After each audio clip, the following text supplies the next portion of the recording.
편히들 쉬셨습니까?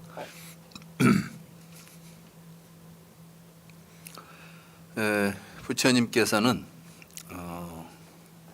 나디카에서 법의 거울 법문을 설하시고 이제 웨살리는 우리가 이제 바이샬리라고 보통 산스크리트로는 이제 바이샬리고 이게 아마 이제 빨리어로는 웨살리라고 우리가 보통 부르는 곳입니다.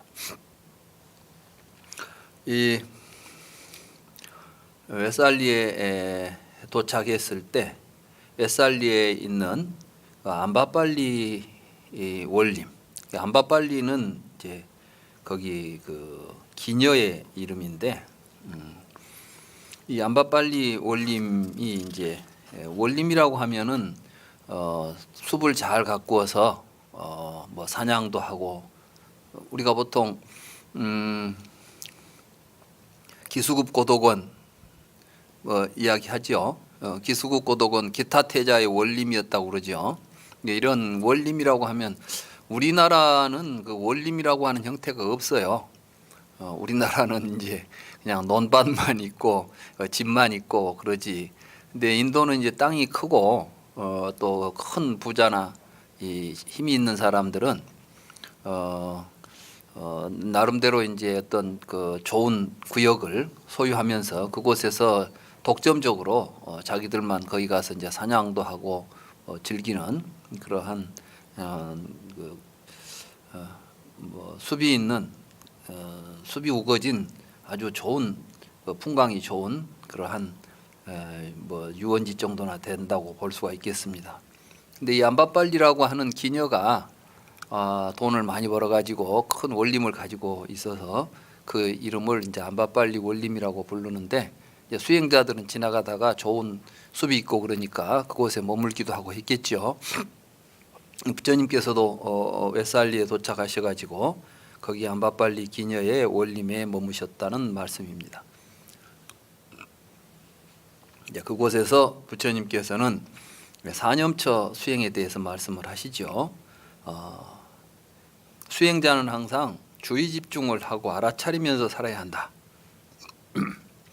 이건 불교 수행의 핵심입니다. 우리가 불교 수행을 한다, 뭐 이빠사나 뭐 또는 화두, 사실은 화두도 주의 집중을 하기 위해서 화두가 있는 것입니다.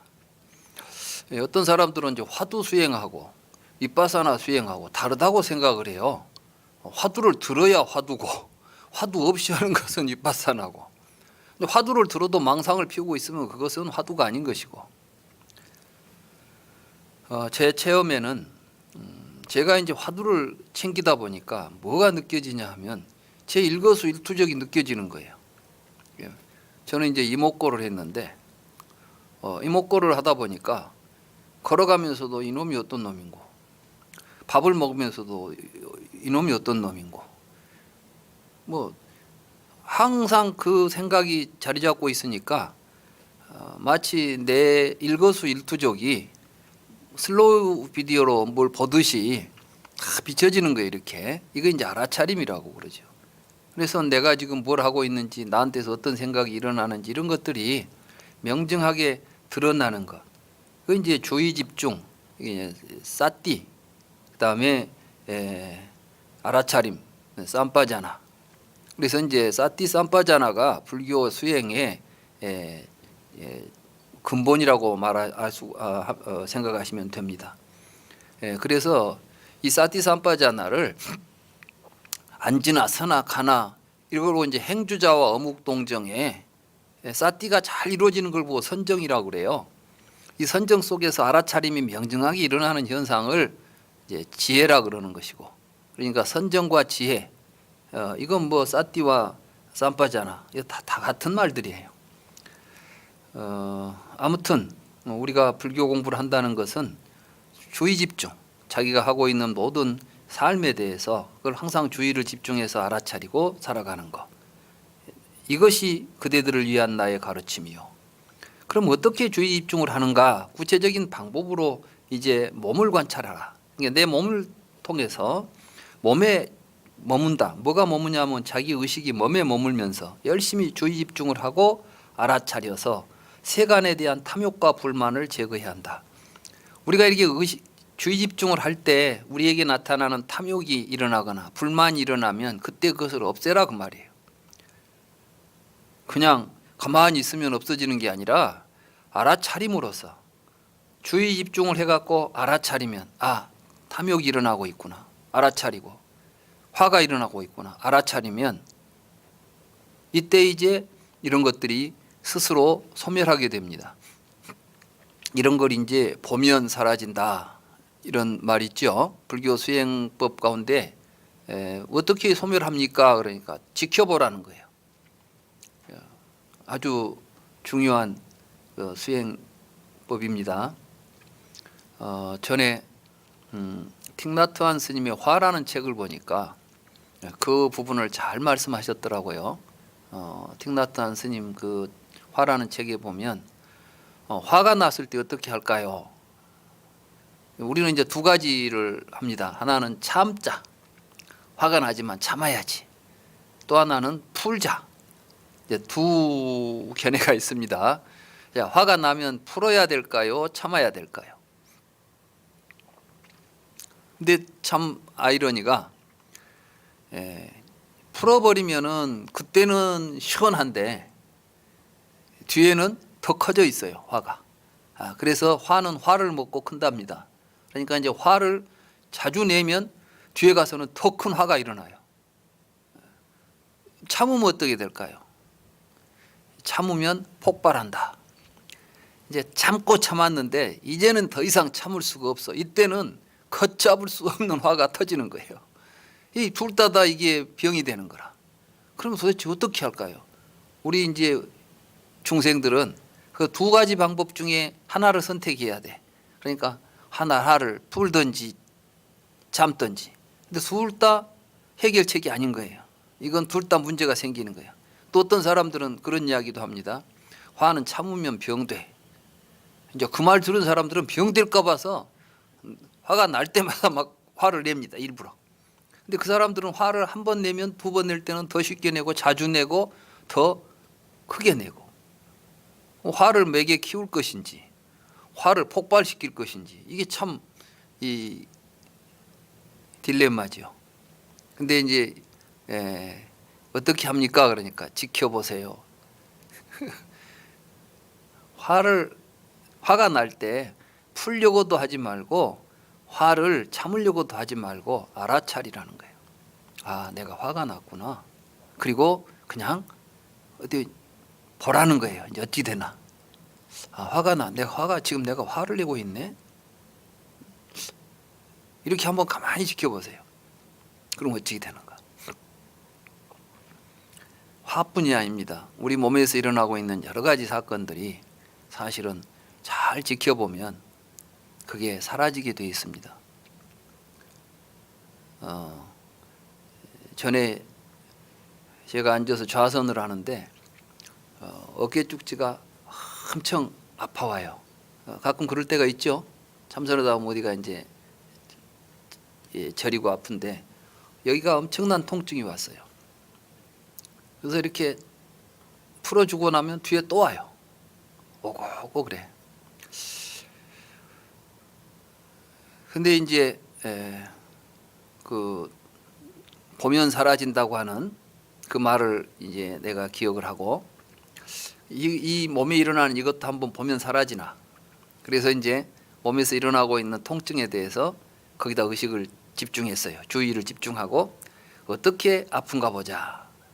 근데 아프다 그러는데 우리가 보통 보면 아프다는 생각만 있지 구체적으로 어디가 어떻게 아픈지에 대해서는 정확하게 살펴보지를 않습니다. 되게 아프다 그러면 전에 아팠던 것들이 오버립돼 가지고 그냥 그대로 어떤 생각이 일어나고 마음이 이제 동요가 일어나게 되지요. 근데 그러지 않고 어깨 쪽지가 아프다. 어깨 쪽지 어디가 아픈가? 어느 쪽이 아픈가? 어떻게 아픈가? 계속해서 주시를 했어요. 그러니까 그게 계속 쳐다보니까 통증이 점점 사라지는 거예요. 근데 사라지면서 뭘 느끼게 되냐면 사라진 자리에 시원한 기분이 드는 거예요.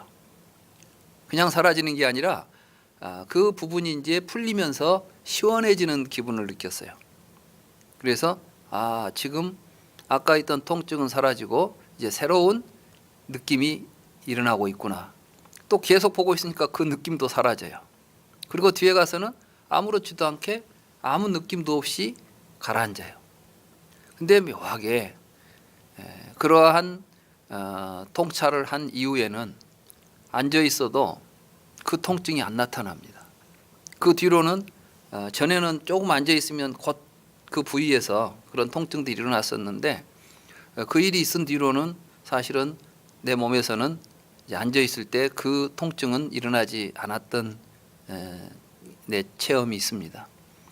이것은 몸에서 일어나는 느낌도 그렇지만은 우리들의 마음속에서 일어나는 어떠한 화라거나 슬픔이라거나 이런 것조차도 그렇습니다. 그래서 우리는 그것에 이제 먹히지 말아야 됩니다. 사실 우리는 반복적인 행위를 통해서 먹게 됩니다. 부처님은 그걸 보고 음식에 비유를 했어요. 사식, 단식, 촉식, 의사식, 식식 이렇게 네 가지 음식이 있다는 부처님이 말씀을 하셨어요. 그건 무엇을 의미하냐면은 우리들의 감정은 감정을 먹고 자랍니다. 그러니까 화는 화를 먹고 자라고 슬픔은 슬픔을 먹고 자랍니다. 슬픔에 빠져드는 사람은 곧 더욱더 큰 슬픔에 자꾸 이것도 습관이라고. 이런 것들을 극복하는 방법은 무엇인가? 주의 집중과 알아차림입니다.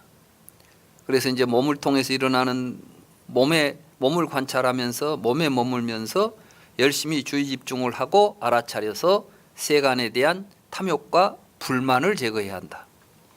감정을 관찰하면서 느낌을 관찰하면서 감정에 머물면서 열심히 주의 집중하고 알아차려서 마찬가지로 우리 마음을 관찰하면서 이때 마음이라는 것은 의도들이죠. 내가 마음이 어떻게 뭘 하고자 하는 의욕, 의도를 주로 해서 마음이라고 그럽니다. 이런 것들이 내 마음속에서 어떤 의욕이 일어나고 있는가 이런 것들을 이제 열심히 주의 집중하고 알아차려서 탐욕과 불만을 제거해야 된다. 법을 관찰하면서 법에 머물면서 관찰해야 된다. 그래서 이제 구체적으로 그 수행법이 또 대반 열반경에 나타나는데 이 수행에 대한 보다 더 구체적인 내용은 저 뒤에 있는 그 다음에 이제 대념처경이라는 경에 가면 그 대념처경에 바로 사념처 수행을 어떻게 구체적으로 하는가 하는 게 매우 자세하게 나오기 때문에 여기에서는 자세한 이야기는 다음에 대념처경을 공부할 때 살펴보기로 하고 여기에서는 간단하게 이렇게 사념처 수행을 하는 것, 이것이 부처님께서 우리에게 가르쳐준 매우 중요한 수행법이다. 그러니까 결국 화두를 들고 하더라도 화두 수행도 근본적으로는 이 사념처 수행을 하고 있는 겁니다. 근데 이게 이제 잘못돼 가지고 중국에서 선종이 최고다. 선종 위에 다른 것들은 다 부정해버리고 경까지도 부정하다 보니까 부처님 경전에 이런 내용이 있는지도 모르고 이제 화두만 들고 있으면 이게 수행인 줄 아는 풍토가 송대 이후에 이제 일부 잘못된 수행 풍토가 만들어져요. 그리고 그것이 마치 수행의 전부인 양 지금 이해하는 경우가 있습니다.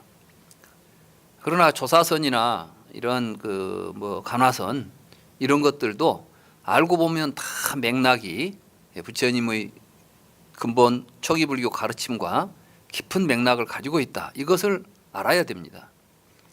단적으로 제가 이제 그 증거를 하나 댄다면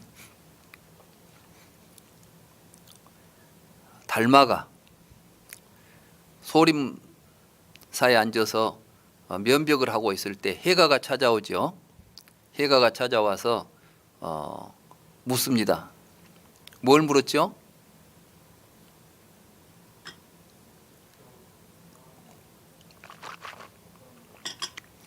제 마음이 심히 불안합니다. 스님께서는 제 마음을 좀 안심시켜 주십시오. 마음을 좀 편안하게 해 주십시오. 그러니까 달마대사가 뭐라고 그랬어요? 불안한 마음을 가져와라. 그러면 내가 그 불안한 마음을 편안하게 해주마. 그래서 이제 해가가 뭘 했겠어요? 멱심, 이제 마음을 찾아다닌 거 아니야. 불안한 마음을 이제 찾았어요. 그런데 대답이 뭐였어요? 마음 찾아가지고 와라. 그랬더니 한참 뒤에 왔어요. 왜 왔냐? 예, 마음을 찾아봤는데 잡을 수가 없네요. 잡을 수가 없다는 건 뭐예요? 있다는 거예요? 없다는 거예요? 불안한 마음이 없으니까 못 잡지. 그러니까 달마대사가 내가 너의 마음을 이미 편안케 했다. 이미라는 말은 이제 다 편안해졌지 그 말이에요. 지금 한문 번역이 이제 과거 완료형이 되는 거예요. 이게. 그러니까 이미 네 마음이 편해졌지 그 말이에요. 멱심 불가득이다. 그러니까 네 마음을 내가 이미 네 마음을 편안하게 했다. 그 말은 뭐냐면 어째 내 말대로 하니까 마음 편해졌지 그 표현이에요. 그 말은 뭐예요? 불안한 마음이 일어날 때마다 불안한 마음을 주의 집중해가지고 잡아봐라. 한번 계속 살펴보고 있으라는 거예요. 알아차리라는 거예요. 이게. 그 한문으로 돼가지고 있으니까 뭐 멱심 불가득이고 뭐가 되니까 하여간 사자성어만 되면 뭐가 오묘한 뜻이 있는 것 같은데 사실은 일상적인 이야기를 하는 거예요. 제가 매우 불안합니다. 그래? 그럼 불안한 마음만 찾아갖고 와봐. 그럼 이제 불안할 때마다 불안한 마음이 일어났다는 거 알아차릴 거 아니에요. 불안한 마음을 잡아야 되니까. 옛날에는 아유 불안해 죽겠어 어쩌면 좋아하고 당황했는데 이제는 불안한 마음을 찾아라. 잡아 들고 와라 하니까 불안한 마음이 일어날 때마다 불안한 마음을 지켜봤어. 처음엔 막 불안한 마음이 있어가지고 일어난 것 같아. 한참 보니까는 뭐가 돼? 이런 마음이 이제 일어나지도 않는 거예요. 아까 제가 그 이야기 했었죠. 처음에 여기 뭐 아픈 통증이 있었어. 통증이 어디가 있는가를 살펴봤어. 계속 살펴보니까 나타났다 사라져 버렸어.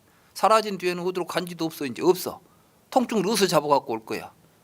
이제 그러니까 벌써 해가가 와서 멱심불가득이라는 것은 뭐냐면 이제는 불안한 마음 찾아봐야 보이지도 않습니다.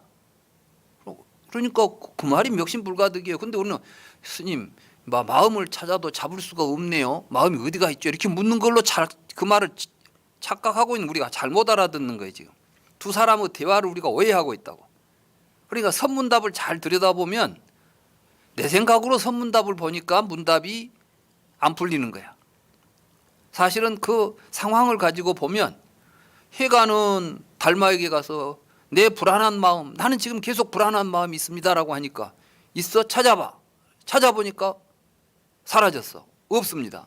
됐지? 예. 끝난 거야. 이렇게 해서 법이 전법이 돼서 그게 윗바사나하고 뭐가 달라요? 보면 사라지는 도리하고 주의 집중 알아차림이 통해서 문제가 해결되어 가는 것이 윗바사나하고 가나선하고 뭐 달마가 전한 선법하고 뭐가 다르냐고. 근데 마치 그게 큰 차이가 있는 것처럼 윗바사나는 소승선이고 뭐 대승선이고 뭐 이런 말 같지도 않은 분별을 일으켜버리면 이 이제 이런 걸 가지고 수행도 안 하면서 내 것이 좋은 건 네 건 나쁘하고 서로 말장난만 하고 싸우면 이게 무슨 불교입니까? 제대로 보게 되면 부처님의 가르침이 대승에 와서 선법으로 다시 조명을 받고 새로운 어떤 모양을 갖추고 있지만은 내용을 들여다보면 조금도 다를 바가 없다는 이야기를 제가 하려고 하는 것입니다. 그래 이제 승찬 대사의 그 신신명을 봐도 그런 게 나오지 않아. 지도문안이다. 뭐 도깨 쳐서 뭐 큰 돌을 깨닫는다는 게 그게 지극한 도라는 게 뭐고 어려울 게 있느냐? 뭐 하면 된다고 했어요? 간택이라는 게 뭐냐면 이것 좋은 거야 저것 나쁜 거야 분별하려고 하지 마라. 네가 마음속으로 이것저것 분별하고 다니니까 거기서 무슨 차별심이 일어나는 것이지. 그래서 좋고 나쁜 거 싫고 좋은 생각 없이 하라. 이게 뭐입니까? 이게 제4선정에서 나오는 사심청정한 거야. 제4선정에 가면은 고락의 마음을 다 버리는 거야. 말하자면 좋다는 생각, 나쁘다는 생각 기대하지 않고 다 버리고 있으면 마음이 고요하고 평안해지는 거야. 이 자리가 지도의 자리야. 여기에 반야가 이제 지혜가 밝아지게 돼 있다. 신신명이 별 이야기 하고 있는 거니까 또 사선정 이야기 하고 있는 거라니까. 그런데 그런 소식을 모르는 사람들은 신신명 이야기는 엄청난 높은 법문이고 저 암경 이야기는 소승 이야기고 이런 큰 부처님이 소승이란 말씀이요.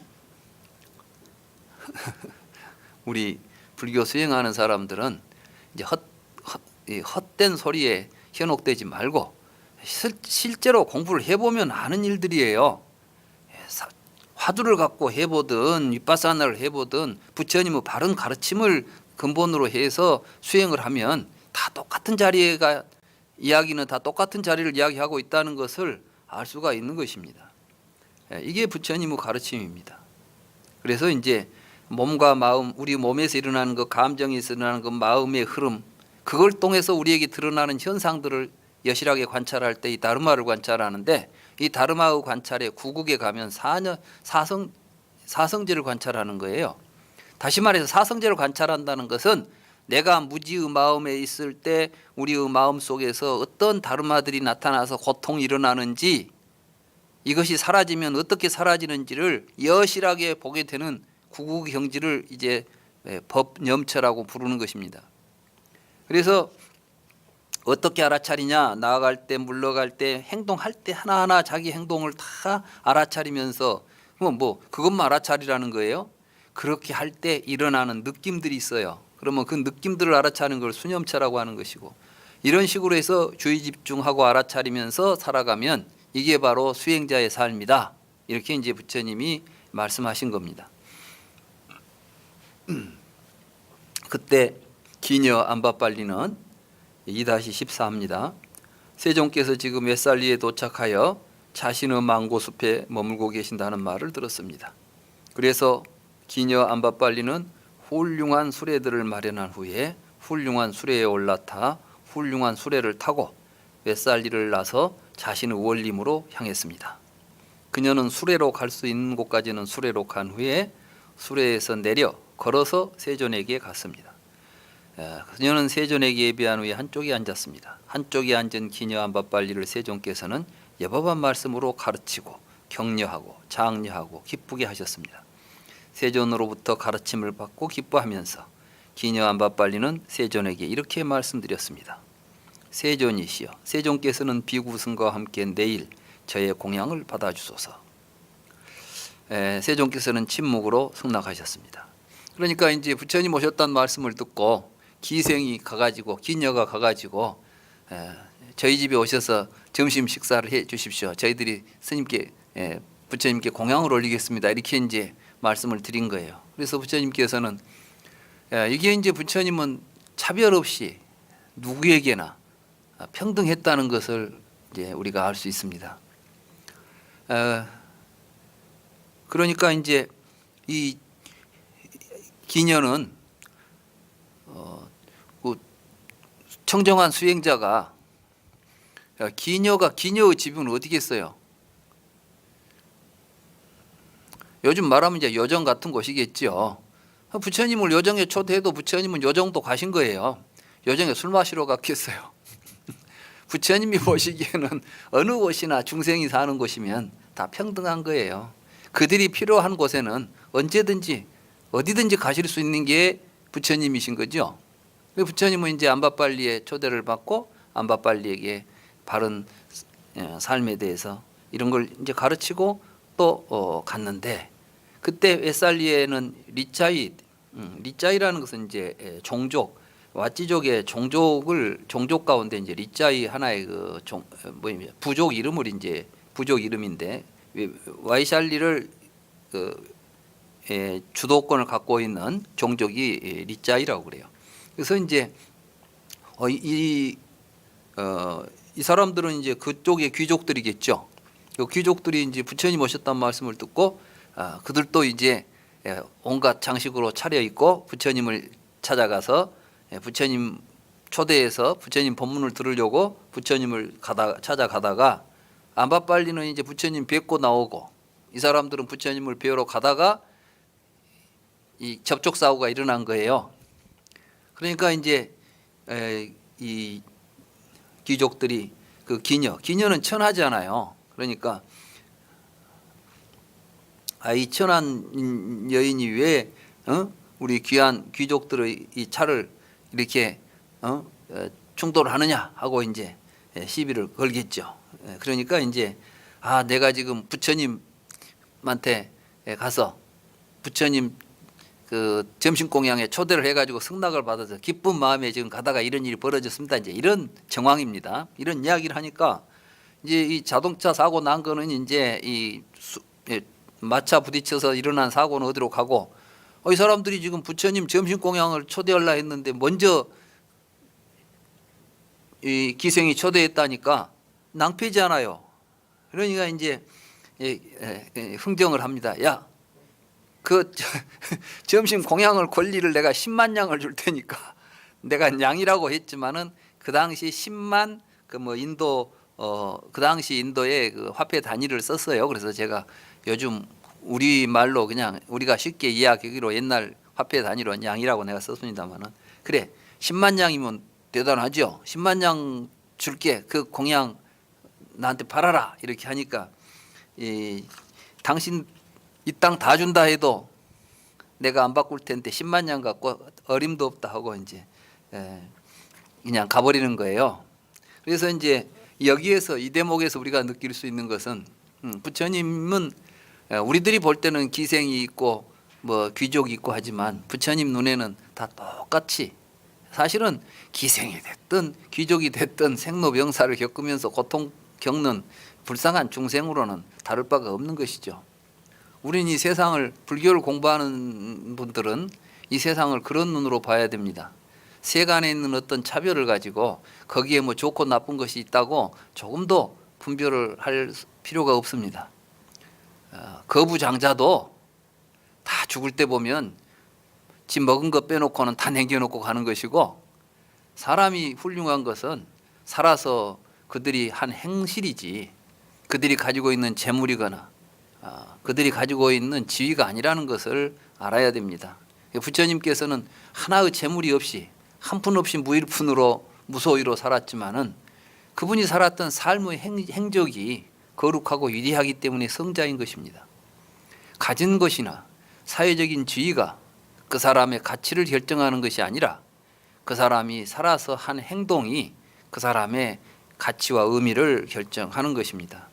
그렇기 때문에 우리 불교를 공부하시는 분들은 항상 그런 생각을 가지고 부처님의 가르침을 통해서 우리가 바른 삶을 통해서 나 자신이 참으로 의미 있고 고귀한 존재가 되도록 하자 이런 생각을 가져야 할 것이라고 생각을 합니다. 그러나 이제 리차이들은 포기를 안 하고 부처님한테 가가지고 그래도 기생보다는 우리가 초대하면 우리한테 오시겠지 이런 생각을 가지고 갔겠죠. 가가지고 부처님한테 가서 이제 인사를 하니까 이제 부처님께서는 또 왔으니까 이제 여러 가지로 좋은 격려도 해주고 좋은 법문을 설해 주니까 이제 우리가 공양을 하겠습니다. 이렇게 이제 부처님께 청하니까 이미 나는 약속이 있다. 이렇게 해서 이제 그들을 물리칩니다. 그래서 이제 그 다음 날 부처님이 이제 안바빨리의 초대를 받아서 점심 공양을 하러 갔는데 그때 이 안바빨리는 부처님에게 이렇게 말씀드립니다. 거기 이제 289쪽 있죠. 그 위에서 한 10번째쯤 됩니까? 기녀 안바빨리는 한쪽에 앉아 세존께 이렇게 말했습니다. 세존이시여, 저는 이 원림을 부처님을 비롯한 비구 승가에 바치고자 합니다. 그러니까 이제 부처님 또 만년에 기녀에게 가서 공양을 이제 받고 그 자리에서 그 기녀는 부처님의 가르침에 이제 깊이 감복하고 어떻게 사는 것이 정말로 가치 있는 삶인가 이런 가르침을 듣고 나서 이 원림이 정말 가치 있는 원림이 되려면 어떻게 해야 될까? 나 혼자 여기 와서 유원지 와서 여기 와서 나 혼자 노는 내 놀이터가 되어야 할 것인가? 아니면 수많은 사람들이 모여서 부처님 법을 배우고 공부하고 수련하는 도량이 되는 것이 좋겠는가? 같은 땅이라도 그 땅에서 뭐 하는 게 좋겠어요? 사실은 여기 이 강남 우리 법당도 아마 내가 생각할 때 이 강남에서 제일 지금 의미 있고 가치 있는 공간은 이 공간이라고 생각합니다. 다른 데는 지금 사업하고 돈 버니라고 이 정도 공간에서 날마다 수백만 수천만 원씩 돈을 벌고 있을지 모르지만은 그게 가치 있는 게 아니라 바로 지금 우리는 이 공간이 있기 때문에 우리는 이 공간을 통해서 우리가 지금 비대면으로 강의할 수 있는 공간이 있잖아요. 저는 이번 그 코로나를 겪으면서 이 공간이 없었다면 우리가 이 공부 모임을 어떻게 유지할 수 있었을까 참 난감했을 것 같아요. 그래서 다시 한번 이 공간을 우리에게 이렇게 제공해 주신 이 장애 회장님에게 정말 다시 한번 깊은 감사를 느낍니다. 아무튼 우리들이 가지고 있는 모든 것들이 정말 가치 있게 쓰이는 것이 무엇인가를 다시 한번 생각하게 해주는 이런 안바빨리의 공양이라고 말할 수가 있겠습니다. 그래서 부처님께서는 원림을 받으시고 또 여러 가지 말씀으로 격려하고 장려하고 기쁨을 주셨다고 합니다. 결국 이제 세종께서는 이 안바빨리 원림에 머물면서 또 비구들에게 무슨 말씀을 하셨느냐? 결국 부처님이 하신 말씀은 계정의 사막 말씀하셨다는 거예요. 우리가 얼른 생각하면 계정의 사막이라는 건 아주 간단한 말처럼 보이지만은 이건 불교 수행의 전부입니다. 불교 수행이 따로 있다고 생각해서는 안 됩니다. 윗바사나를 하든 이거 뭐 가나선을 하든 계정의 사막이 기본이 안 되는 것은 계정의 사막 속에서 그것이 일어나는 일이지 계정의 사막을 벗어나서는 가나선도 없고 윗바사나도 없다. 이런 생각을 우리가 항상 가져야 되겠습니다. 이제 부처님께서는 안바빨리 이 원림을 떠나서 벨루아 가마카라고 하는 곳으로 가시게 됩니다. 그런데 이제 세종께서 이 벨루아 가마카에 도착을 해가지고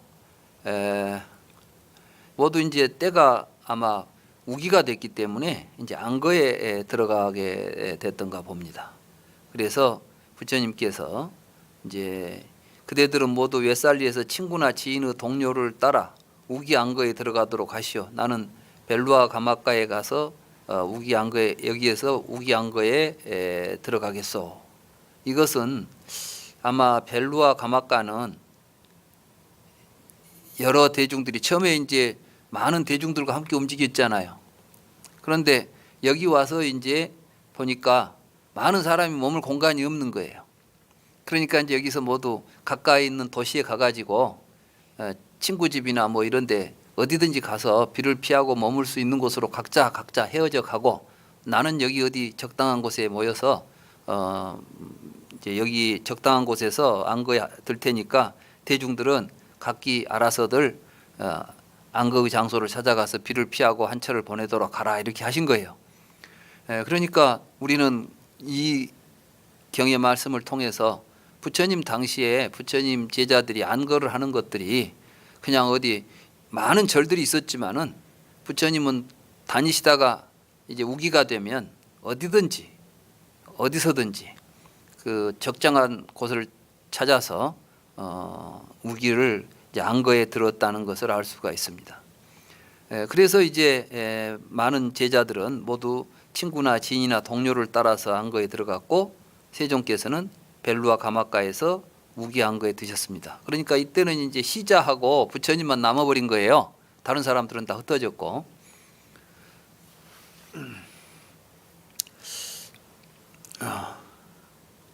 근데 세종께서 그 안거 중에 사실은 이제 심한 병에 걸립니다.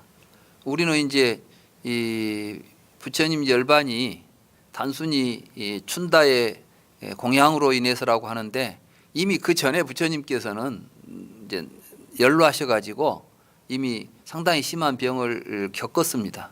그러니까 사실 이제 심신이 좀 이제 쇠약해진 상태에서 다시 상한 음식을 드시고 이제 더 큰 병이 도진 것이라고 볼 수가 있겠죠.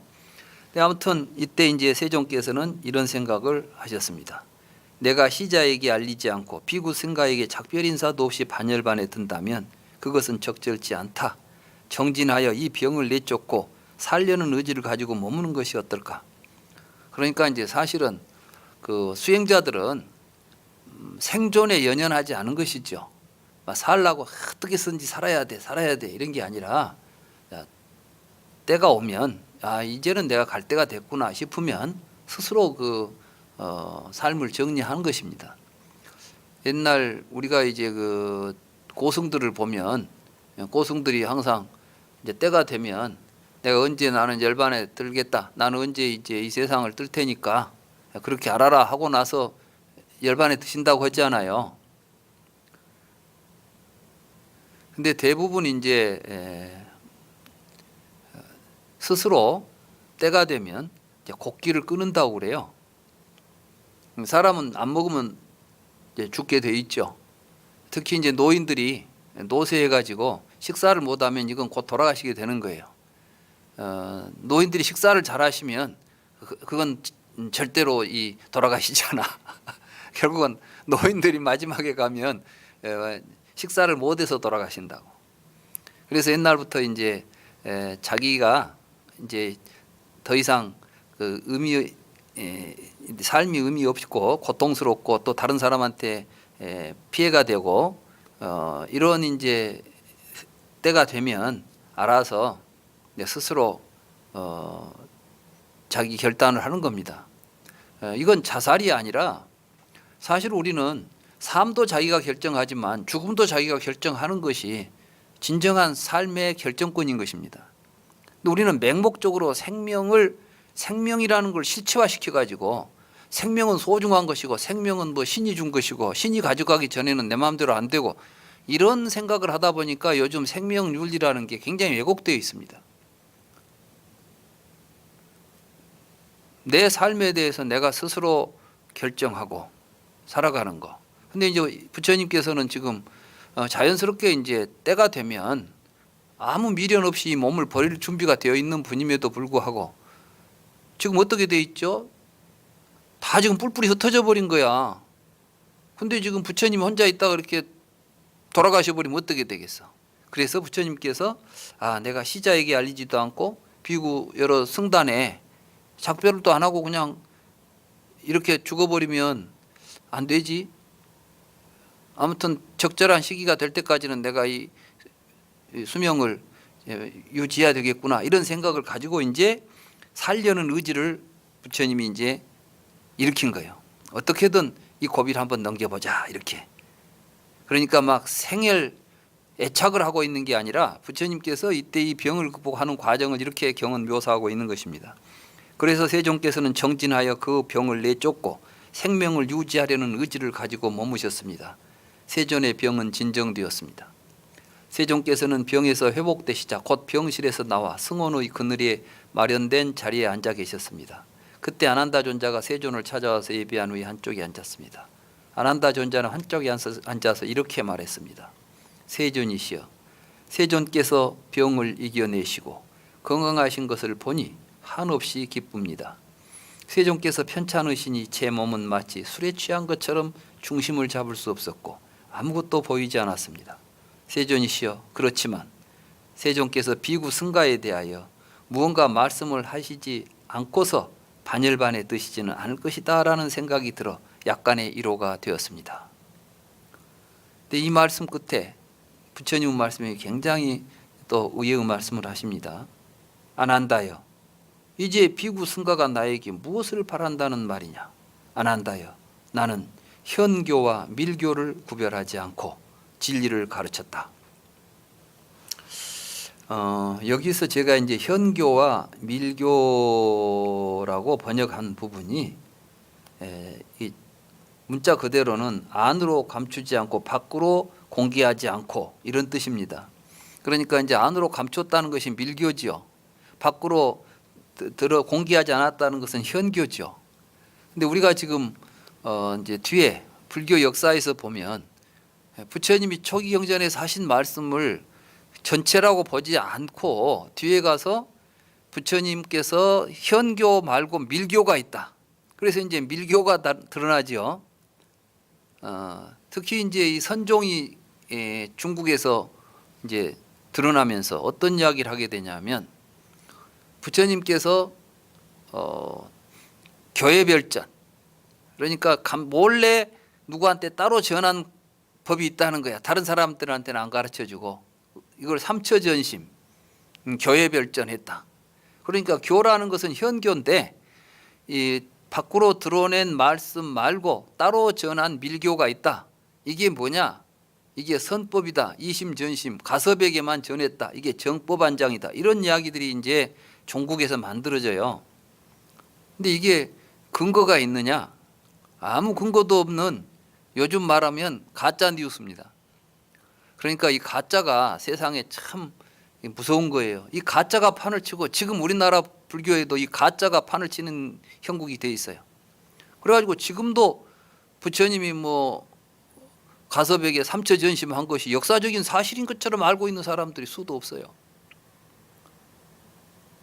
이미 그건 학자들에 의해서 여러 가지 근거들에 의해서 스리랑카에서도 삼처전심이 있다고 말합니까? 라울라 스님? 가섭한테만 뭐 법을 전한 게 있다고 스리랑카에서 들어보셨어요? 없다잖아. 이건 중국에만 전해지는 이야기예요.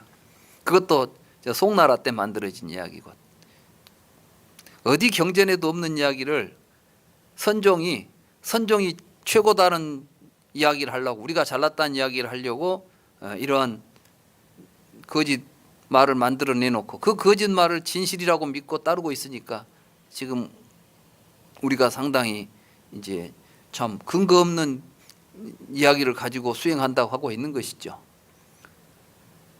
부처님께서도 분명히 뭐라고 말씀하셨냐면 나는 드러낸 것도 없고 감춘 것도 없이 다 이야기했다는 거야.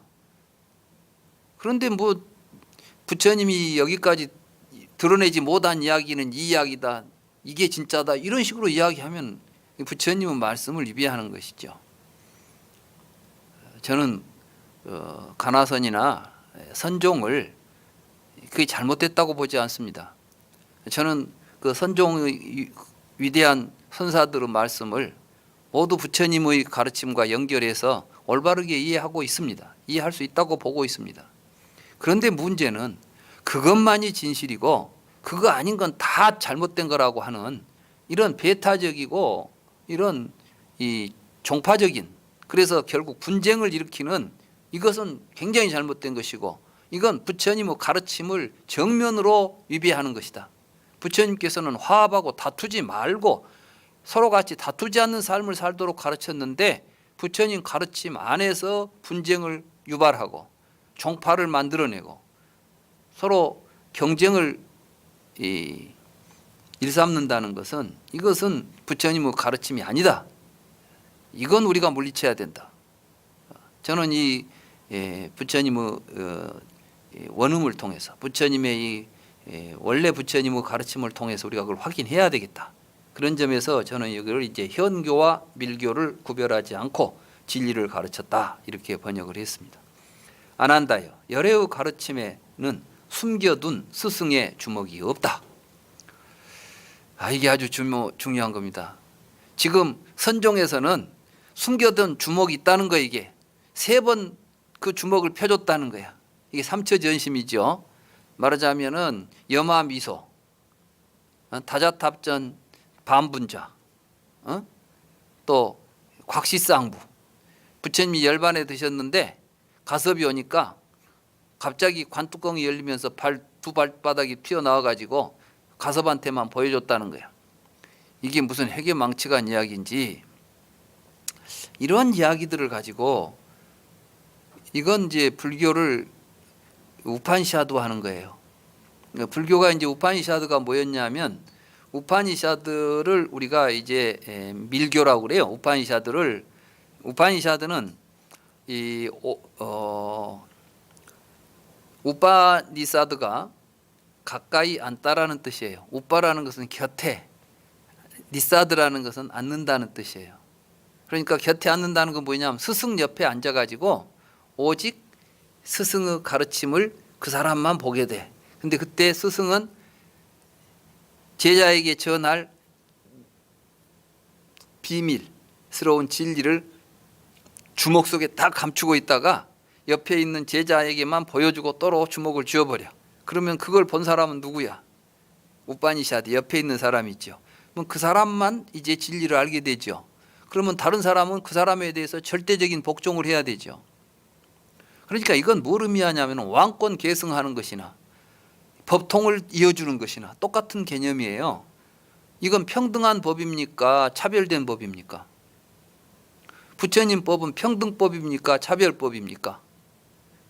평등법이잖아요. 이런 평등법이 어떻게 누구한테만 전해주는 법이 있겠어요? 남자한테만 전해주겠어요? 여자는 안 됩니까? 출가자들만 법을 전해봤습니까? 제가자들은 안 됩니까? 부처님 법에 이런 법은 없어요. 부처님은 누구나 다 할 수 있다고 말씀하신 거예요. 그래서 열애의 가르침에는 숨겨둔 스승의 주먹이 없다. 이렇게 말씀하신 거예요. 그걸 선종은 그런데 그래서 선종이 문제가 있는 거예요. 그걸 그 주먹 쥐어있는 그 비밀을 28번이나 전해줬다는 거야. 그래가지고 달마가 28번째 그 비밀을 비전을 받아가지고 중국에 건너와가지고 또 6명한테 전해줬대. 6조까지. 이게 무슨 부처님은 전해준 적도 없는 그 비전을 갖고 왔다면 이건 사기지. 이게 무슨 이러한 잘못된 이해를 가지고 불교 공부를 한다. 이거 자체가 잘못된 거예요. 그래서 부처님은 열애의 가르침에는 숨겨둔 주먹이 스승의 주먹이 없다. 안 한다여 만약 누군가 내가 비구 승가를 이끌겠다거나 비구 승가는 나를 따른다라고 생각한다면 안 한다여 아마도 그는 비구 승가에 대하여 무언가 말을 할 것이다. 그러니까 내가 지도자다. 모든 불교인들은 다 내가 지도하는 내 지도자 나를 따를 것이다. 이런 사람은 이제 죽게 됐어. 그럼 어떻게 해야 돼요? 후계자를 정해야 되겠죠. 이제 네가 뒤에 이제 내가 이거 전해줄 테니까 이것 가지고 네가 대장 노릇해. 이렇게 할 거 아니야. 부처님을 그런 눈으로 보지 말라는 거예요. 부처님은 우리들하고 부처님 스스로는 우리들을 차별된 눈으로 보지 않았어요. 똑같이 부처님처럼 봤다고. 안 한다여 아마도 그는 비구 승가에 대해 무언가 말을 할 것이. 이 말은 뭐예요? 후계자 이야기를 할 것이다 이 말이지. 안 한다여 그렇지만 열애는 내가 비구 승가를 이끌겠다거나 비구 승가는 나를 따른다라고 생각하지 않는다. 부처님은 그러니까 승가를 따르고 부처님은 뭐 어떻게 말씀하셨냐면 나는 좋은 친구다 이렇게 말씀하셨어요. 이제 그 쌍유타 니카에 보면 절반이라는 경이 있어요. 아난다가 어느 날 부처님이 떼어가지고 부처님 좋은 스승, 좋은 도반, 좋은 동료, 좋은 친구, 좋은 동료 도반은 불교 수행, 청정한 불교 수행을 해가는데 그 좋은 친구가 있어야 그 친구가 절반은 되는 것 같습니다. 그러니까 좋은 친구가 있어야 우리가 제대로 공부를 하는데 그 가치가 한 50%는 친구 덕인 것 같습니다. 이런 이야기를 한 거예요. 그러니까 부처님께서 깜짝 놀라면서 그렇게 말해서는 안 된다. 좋은 친구가 수행의 전부다. 절반이 아니라 전부다. 이런 말씀을 하신 거예요. 라울라 스님 기억하세요? 쌍유타 니카에 좀 이따 내가 보여드릴게요. 근데 그 말씀을 하시면서 무슨 말씀을 하시냐면 나같이 좋은 친구가 있으니까 비구들이 나를 친구 삼아서 팔정도를 수행할 수가 있는 것이다. 이런 말씀을 하셔요. 그러니까 부처님은 항상 불교 깨달음을 향해서 가는 사람들에게 청하지 않는 벗이 되어 있는 거예요. 지금 내가 원하든 원치 않든 부처님은 내가 친구로서 도와줄게, 같이 가지, 이런 식으로 왔지. 나는 지도자야, 너희들은 나는 추종자들이야, 나를 따라라. 뭐 군대에서 앞에서 깃발 들고 가면 뒤에 쫓아다니는 이러한 식의 집단이 아닙니다. 불교는 누가 앞에서 깃발 들면 뒤에 가서 전부 줄줄줄 따라다니는 이런 집단이 아니라 모두가 평등한 가운데 함께 평등하고 자유롭고 평화롭게 사는 공동체를 어떻게 만들어 갈 것인가, 서로 같이 화합하고 서로 같이 논의하고 서로 같이 애정을 나누는 이러한 세상을 부처님이 꿈꾸고 상가를 만들었던 것이지, 그 상가에 지도자를 만들어서 지도자를 추종하려고 한 게 아니거든요. 그런데 그때 제받았다가 그게 불만이었어요. 왜 부처님은 저렇게 어리벙벙 해가지고 뭐 질서가 없냐, 앞에 대장으로 탁 나서지, 늙어서 안 되면 내가 젊은 내가 하겠습니다 하고 나섰다가 부처님한테 꾸지람 듣고 그 분가에 나갔어요. 그때 분열했다고 상가가. 그런데 결국은 다른 사람들이 거기에 이제 부처님을 배반하고 나가니까 시주도 안 하고 나가 있어 보니까 별로 사람들이 뭐 따라와야지. 가섭 좋다고 500명이가 따라서 뛰어갔다가 뒤에 가서 돌아와 버리고 가섭만 남은 거야. 그러고 나서 아니 가섭이란다 전 누구야? 예, 제바달다만. 그래 제바달다가 이제 그래가지고 경에 가면 대승경에 가면 제바달다는 지옥에 떨어졌다 이렇게 이제 표현이 되는 거예요. 그러니까 불교에서 제일 못된 게 뭐냐면은 줄 서가지고 편갈라가지고 앞에 대장 삼아가지고 이 꼬락서니를 불교에서는 제일 싫어한다니까 부처님이 제일 경계했던 거예요. 그래서 이제 부처님께서는 나를 따르라 이런 생각을 하시는 게 아니에요.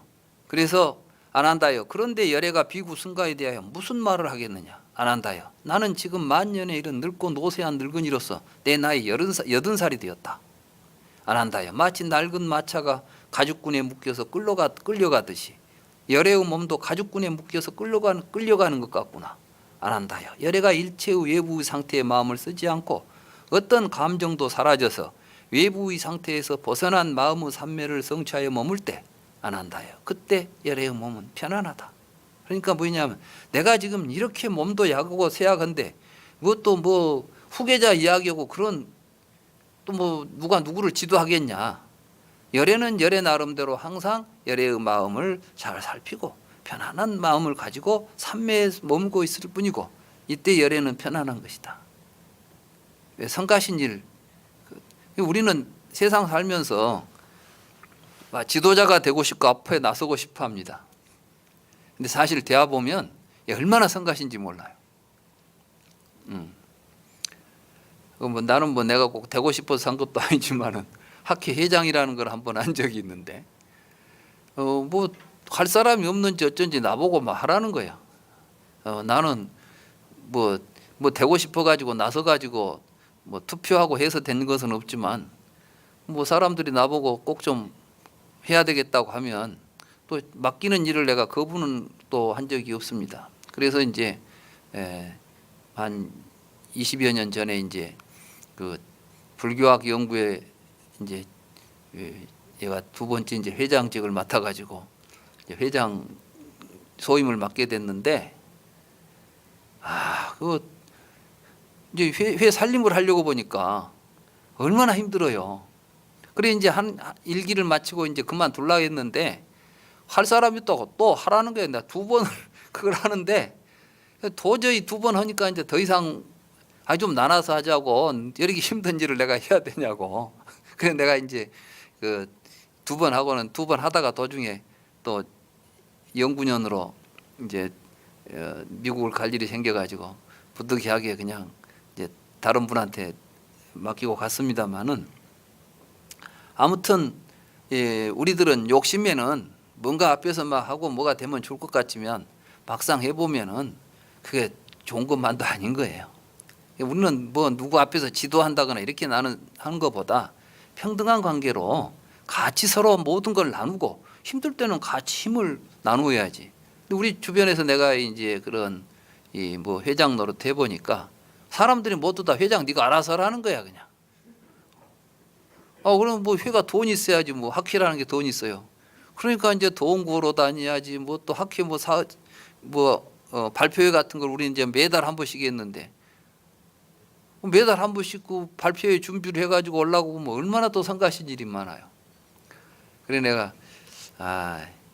어떤 조직이 피라미드 조직이 되면 그 구조 자체가 굉장히 고통스럽습니다. 위에 있는 사람도 고통스럽고 아래도 고통스러워. 근데 아래 있는 사람들 볼 때는 위에 사람들이 좋아 보이는 거야. 그러니까 죽으라고 피라미드 위로 올라가려고 해. 올라가는 과정은 또 얼마나 괴롭습니까? 그러니까 이게 온통 고통이야 그냥. 부처님은 이제 인간들이 본래 생각했던 사회 구조는 피라미드 구조예요. 그 구조를 가장 잘 구현해낸 게 캐톨릭이고, 카톨릭은 교황을 중심으로 해서 이렇게 아주 이 조직 자체가 그런 피라미드 구조로 잘 되어 있죠. 그 구조를 정치적으로 모방해낸 게 현대 정치입니다. 서구의 정치 형태가 말하자면 로마 카톨릭에 의해서 만들어진 그 정치 구조가 모델이 돼가지고 공산당도 그런 조직을 만들었던 거예요. 그래서 모든 조직은 그런 식으로 조직을 하려고 합니다. 근데 부처님은 그런 조직을 원하지 않았어요. 부처님이 말씀하시는 조직은 원형 조직이에요. 삼각형 조직이 아니라. 원형이라고 하는 것은 각기 다른 위치이죠. 원은 같은 위치는 아닙니다. 그렇지만 중심에서 본다면 다 그 평등한 관계에 있습니다.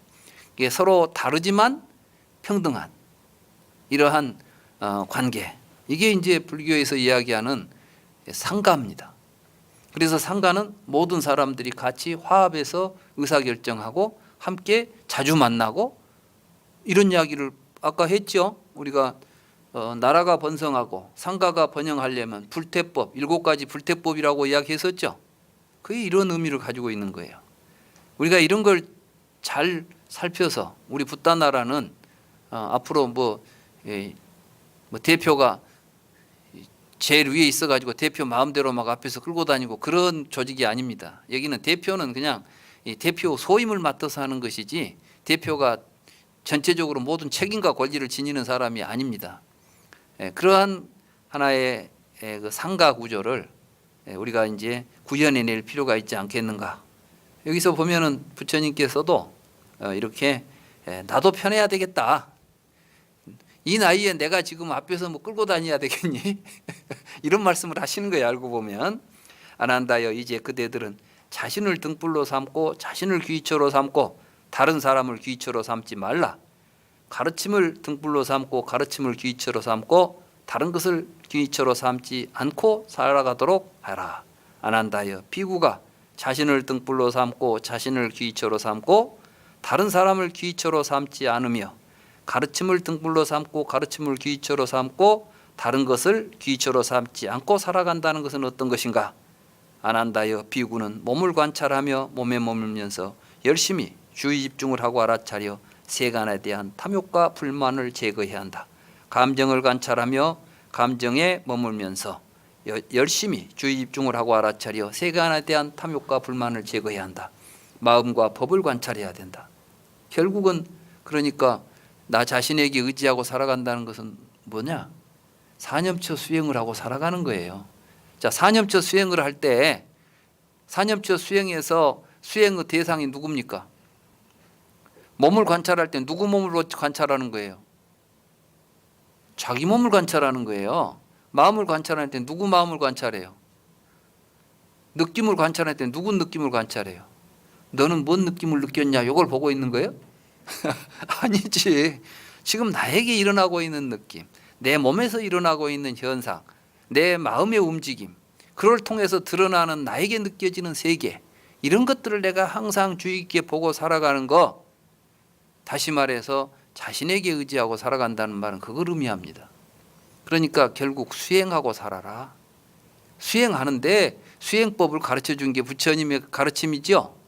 그러니까 다른 거 의지하지 말고 내가 가르친 가르침대로 사는 것이 곧 뭐가 된다고? 이게 바로 자기에게 의지하는 삶이 되는 거예요. 그러니까 자기에게 의지하라, 다르마에 의지하라는 말은 똑같은 말이에요.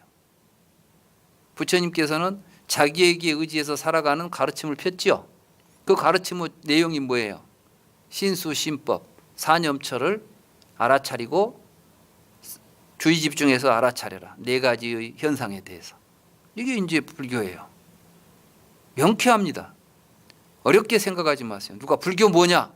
그거는 자기에게 의지해서 자기의 삶을 자기가 스스로 고통으로부터 벗어난 삶을 살도록 하는 것이다. 어떻게 하는데? 네 몸에서 일어나는 일, 네 느낌에서 너에게 일어나는 느낌, 네 마음의 움직임, 그걸 통해서 드러나는 모든 현상, 이것을 네가 스스로 알아차리고 주의 집중해서 알아차리고 살아가면 된다. 일이 아니에요. 뭐가 어려워요? 팔만대장경이 그렇게 많은 것 같아도 여기 보면은 항상 보면은 계정에 사막을 닦아라. 계정에 사막을 닦는다는 것이 뭐냐? 궁극적으로는 이 사념처 수행한다는 것과 다를 바가 없는 이야기예요. 이게. 그래서 이렇게 사념처 수행을 하고 살아가는 것이야말로 자기를 등불로 삼고 다르마를 등불로 삼고 살아가는 것이다.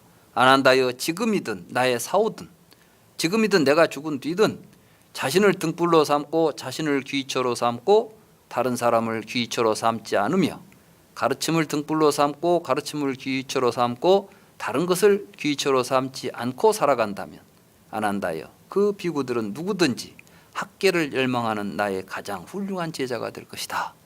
그러니까 우리가 이제 부처님 제자다, 내가 부처님 제자도 살아간다 하는 것은 다른 말로 말하면 자기 자신에게 의지하고 부처님의 가르침에 의지해서 살아간다는 말과 다름이 없다, 이런 말씀이 되겠습니다. 그래서 이제 세종께서는 오전에 옷을 입고 바로와 보비를 들고 탁발하러 웨살리에 들어가서 탁발을 하시고 탁발에서 돌아와 탁발한 음식을 드신 후에 안한자 존자에게 분부하셨습니다. 좌구를 챙겨라. 오늘 휴식을 위해 짜빨라 탐묘로 가야겠다. 이렇게 해서 이제 부처님께서는 짜빨라 탐묘로 가서 한쪽에 앉은 안한다에게 이렇게 말씀하십니다. 안한다여 웨살리가 보기 좋구나.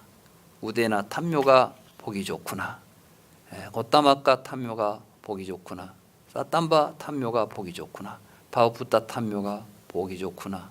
사란다다 탐묘가 보기 좋구나. 짜빨라 탐묘가 보기 좋구나. 이 말씀은 아마 이제 만년에 아마 부처님께서는 예감을 하신 거예요. 이제 내 수명이 다 했구나. 이제 내가 갈 날이 내가 이제 뜰 날이 멀지 않았구나.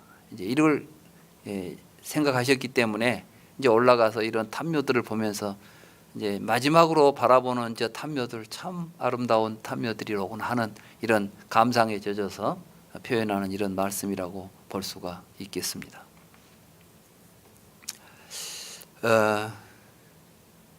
여기 이제 마지막으로 좀 잠깐만 이야기를 하겠습니다. 안한다여 사신족을 익히고 통달하고 철저하게 실천하고 실행하고 체화하고 훌륭하게 성취한 사람은 누구나 분명히 영겁토록 또는 겁이 닿을 때까지 머물 수 있다. 안한다여 열에는 사신족을 닦고 익히고 통달하고 철저하게 실천하고 실행하고 체화하고 훌륭하게 성취했다.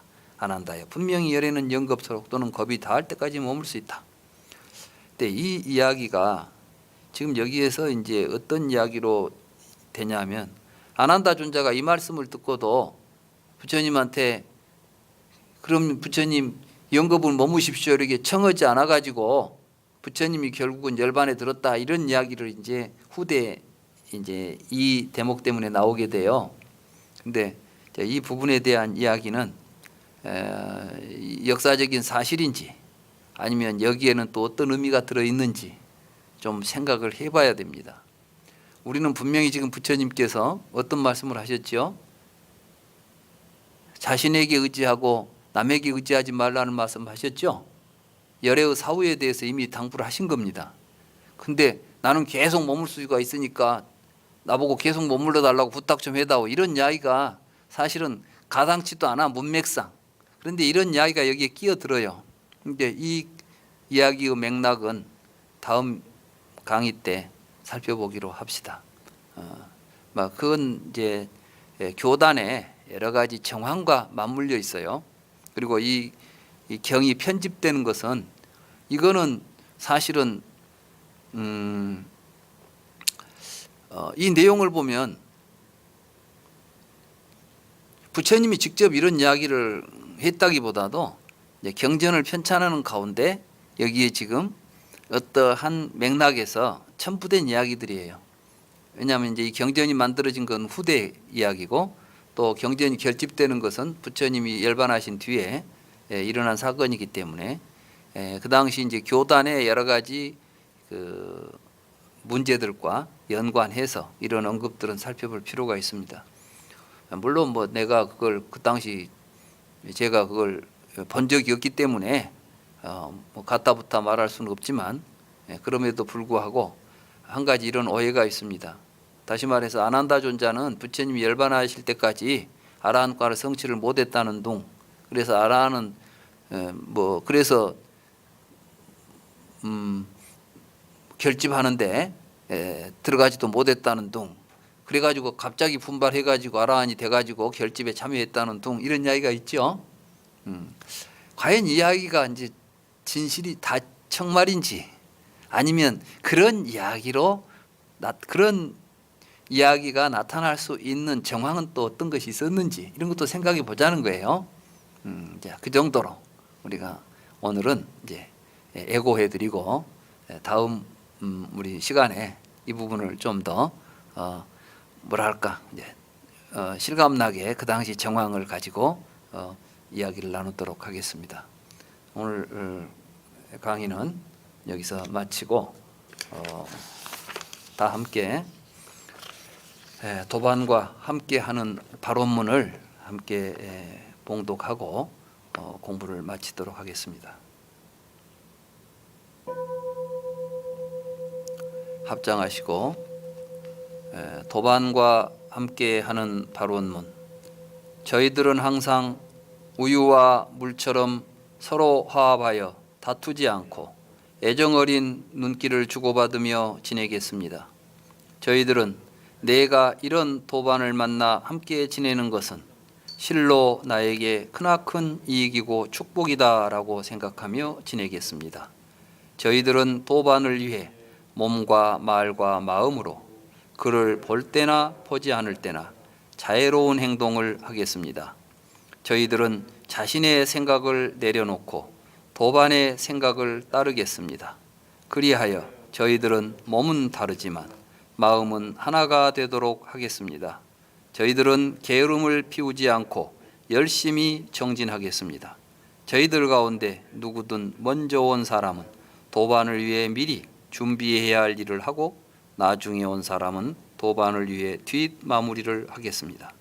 저희들은 혼자 하기에 힘이 붙이는 일이 있으면 도반과 함께 힘을 모아 하겠습니다. 저희들은 자주 도반들을 만나 법담을 나누며 공부하겠습니다. 저희들은 도반의 입장을 생각하며 도반에게 감사하는 마음을 갖겠습니다. 이렇게 저희들은 게으름을 피우지 않고 열심히 정진하겠습니다. 이렇게 저희들은 게으름을 피우지 않고 열심히 정진하겠습니다. 이렇게 저희들은 게으름을 피우지 않고 열심히 정진하겠습니다.